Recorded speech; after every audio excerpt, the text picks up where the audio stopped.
Hi, glad you could join me. Today I'm going to be walking you through drawing this box of Turkish Delight.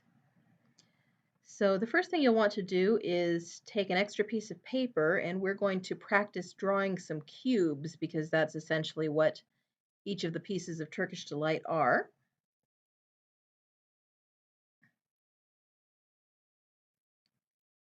So for a basic cube, you would want to draw a foreshortened square, which is going to look kind of like a squash diamond. So first let's do two reference points,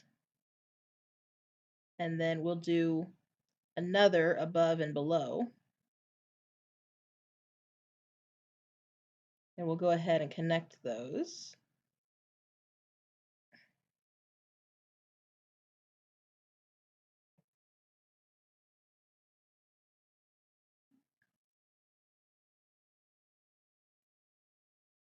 We'll bring it down on each side.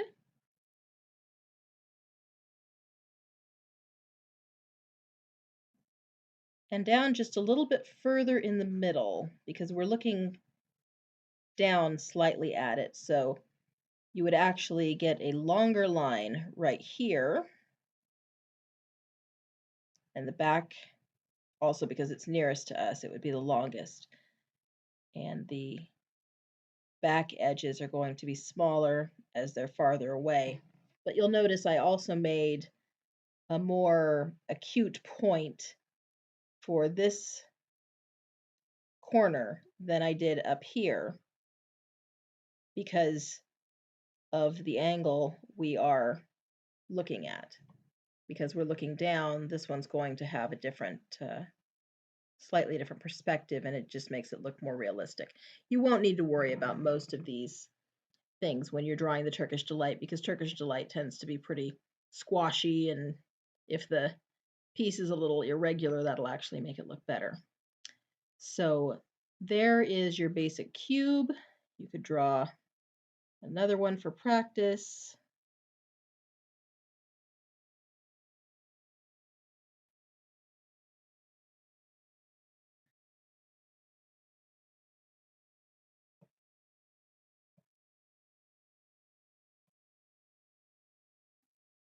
Credit where credit is due. I picked up this technique from a wonderful artist named Mark Kistler, who has been teaching since I was young and is currently doing drawing lessons online as well. If you're interested in 3D cartooning, I highly recommend checking him out.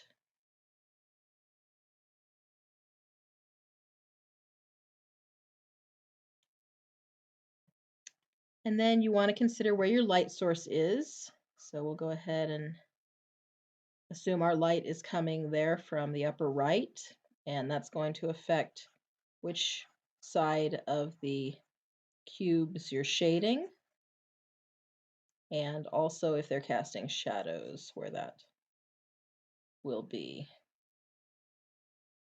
And really they should be casting pretty straight shadows. Mine are a little bit sketchy there. And so that gives you a basic idea of how to draw a cube. Now, depending on the angles that you change that to,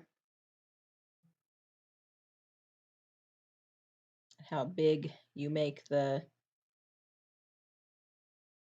first diamond you draw, you see this one's a lot bigger, less flattened than the others, but it's still following that basic shape. And that's how you get that Turkish Delight look that we're going to be using in our drawing. I'm going to go ahead and erase this.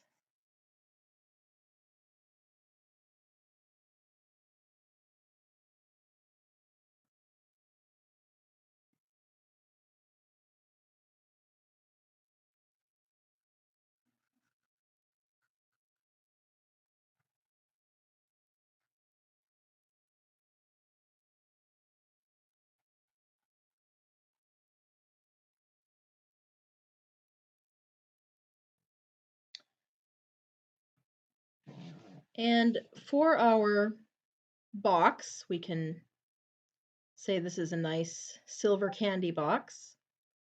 We can do a foreshortened circle. Foreshortened again means that this is a flattened circle, as though you were sitting at a table. You're not standing directly above it seeing a real circle. You're seeing a foreshortened circle like that.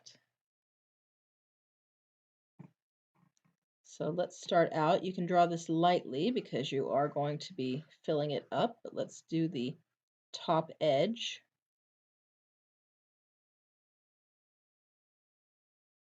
And if you want to start for reference, you can do those dots again on each edge before you connect the top and the bottom. Help you make sure that the edges line up rather like the cube. So we've got one foreshortened circle. We're going to go ahead and bring this down, and you can make your box as shallow or deep as you like. Now here, again, because we're looking down at it to give it more of a sense of three-dimensionality, I like to bring this out, has a slight U shape between the sides, and I like to bring this one down just slightly farther.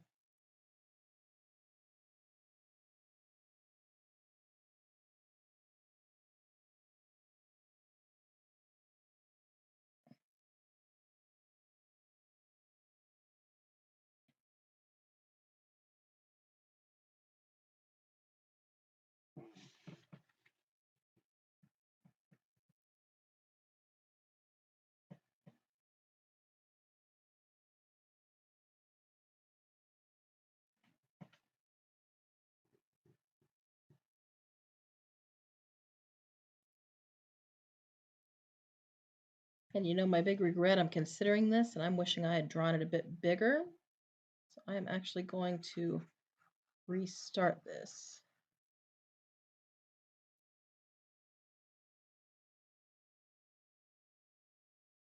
I have some details I want to add later.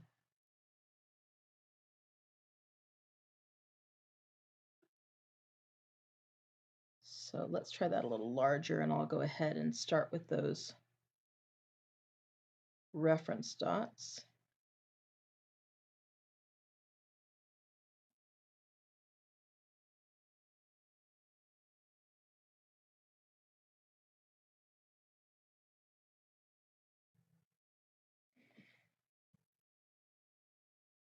And if you make a mistake, just use your eraser. That's what they're for.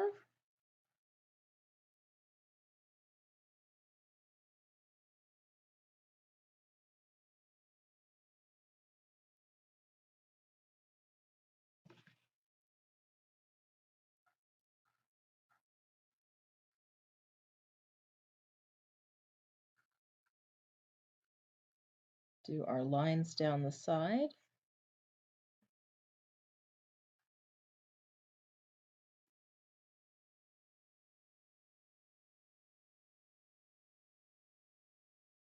And bring it down to the middle.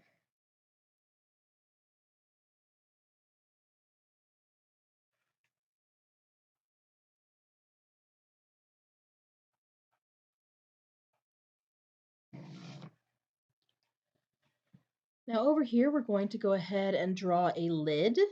And this is again going to be just a foreshortened circle, but you're going to do it at an angle. Try to make it roughly the size of the top circle of the box so that it looks like it would fit.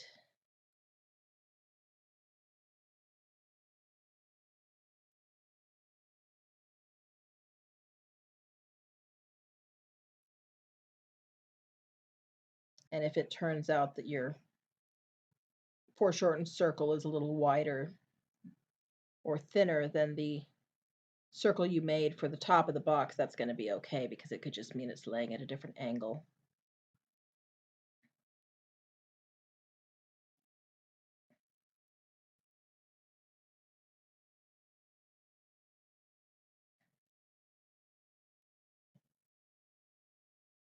You can draw some embellishment on the top. I'm going to draw this so it's not quite in the center.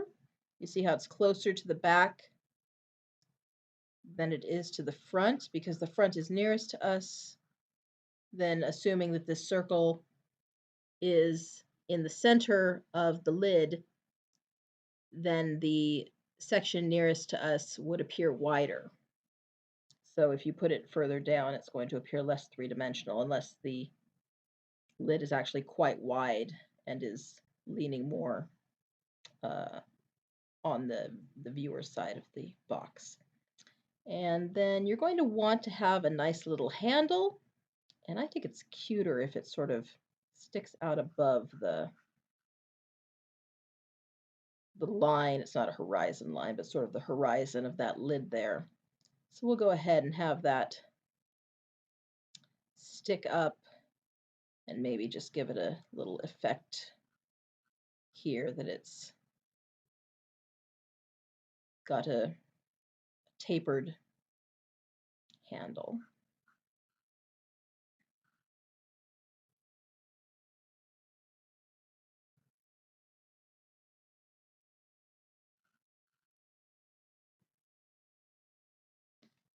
All right, now inside the box itself, we'll be drawing some of our cubes, and the main thing with this is to mostly work from the front on back. And also, you may want to work lightly for this first round, especially if you're not too comfortable drawing cubes, then you can darken them later. So, and sometimes with this, instead of doing the squash diamond, sometimes it's easiest just to draw angled squares and go backwards from them. Oh, see, that one is very irregular. You can draw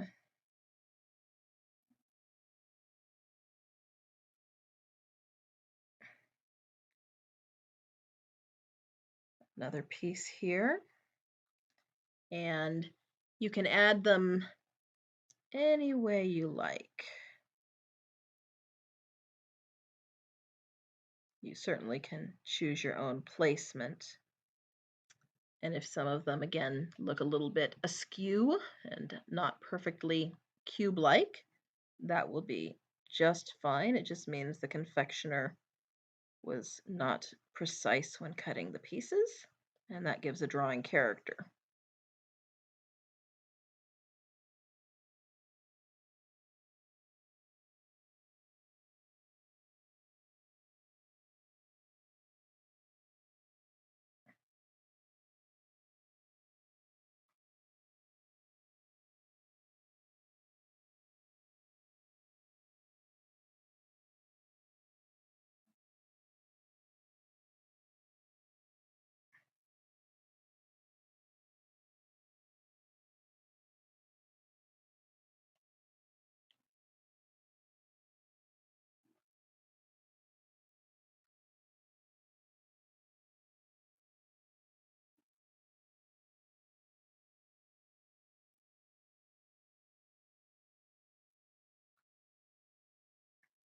And it's just a matter of overlapping these, thinking about roughly which direction those lines would go in.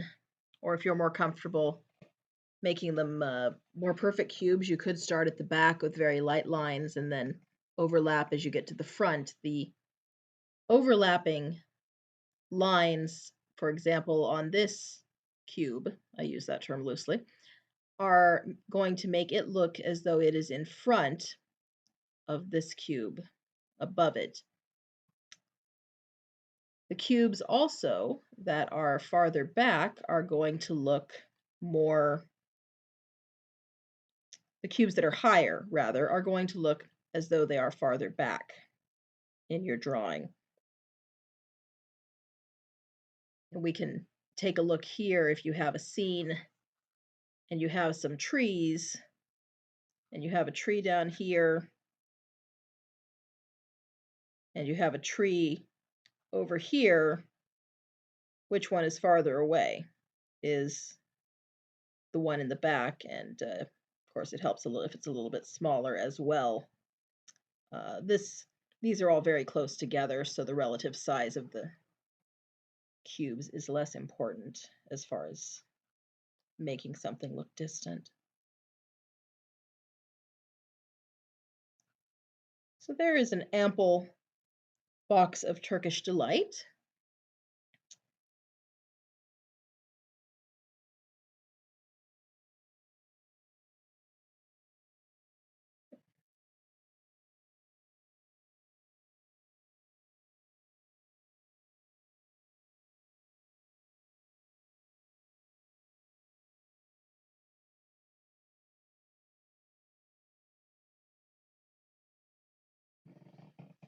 And let's add some embellishments to this box, like a maker's mark.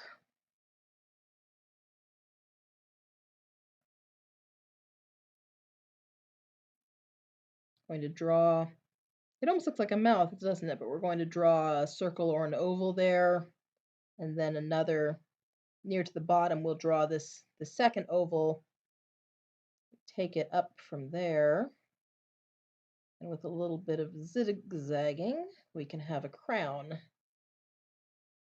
And maybe going through the center of this design, we want to have a magic wand. I get the sense that this was not made by the Willy Wonka Chocolate Company. So you can choose the sort of design you would like along the side of your box. You can do something with swirls. You could do something with a more geometric design.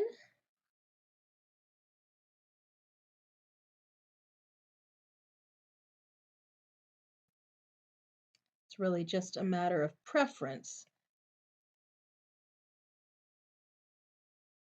One thing I would recommend is that whatever design you choose on one side, you mirror on the other.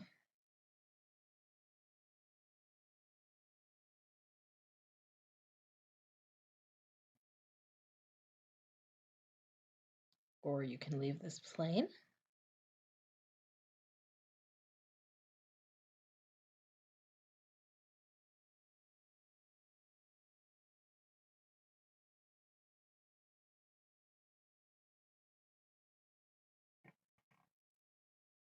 All right, that's looking pretty good. I think I'm going to give the base a little bit of a lip here that it can be resting on.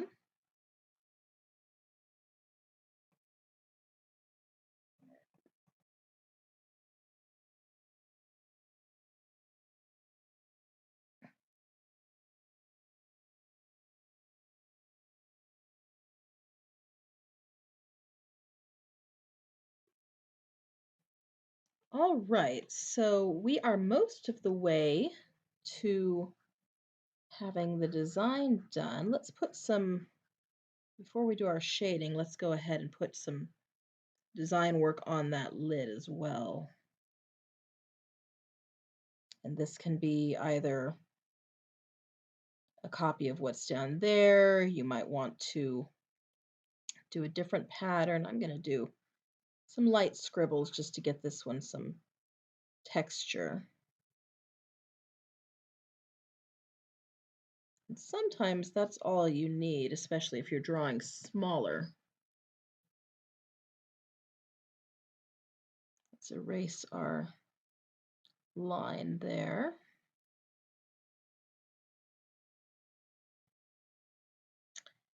And now let's consider where the sun is coming from. And I'm going to decide that, again, it's from the upper right. We'll put our shadows down to the lower left. And let's say the sunlight is coming a little behind the box. So we will consider where that's going to make the shadows fall on this. And first, let's do the surface. So for this handle, you're going to want to do some, based on where I drew that, right here, it's actually right above that knob.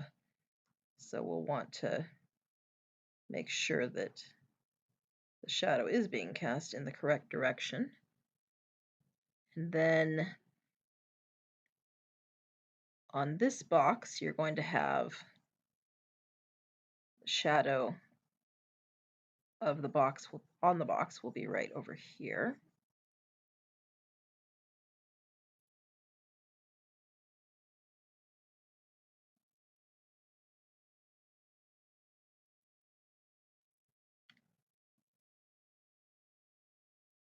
And inside the box over here,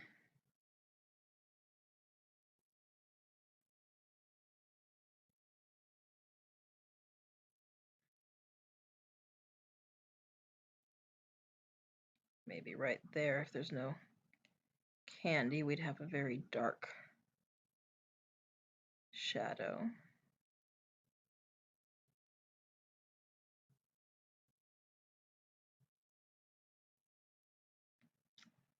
And then we'll consider what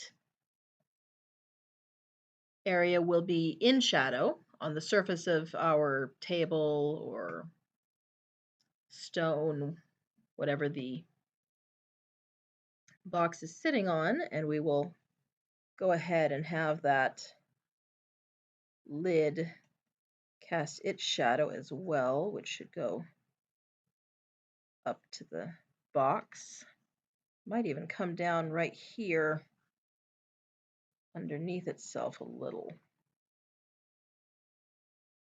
And over here, and sometimes I like to give myself a little guideline to help me with my hatching to follow the surface, the shape of the item that's casting the shadow. Kind of helps you keep your shadow in control and to the right shape. And then you're going to want to do for the bottom edge, give it a little bit of a harder line to indicate that there is shadow there, the weight of it sitting on the surface.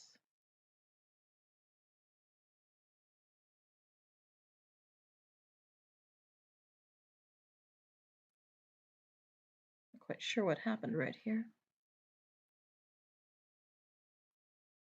Doesn't look like it was intentional.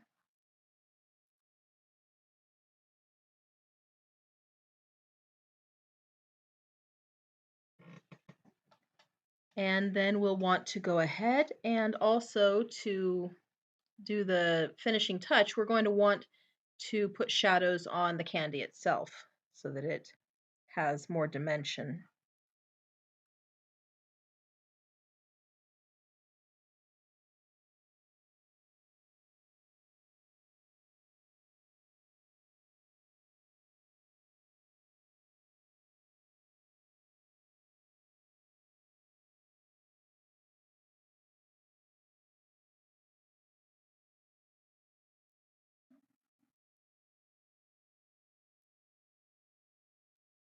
And that one I'm going to give it some shadow on both sides, especially because it's sitting right under the lid.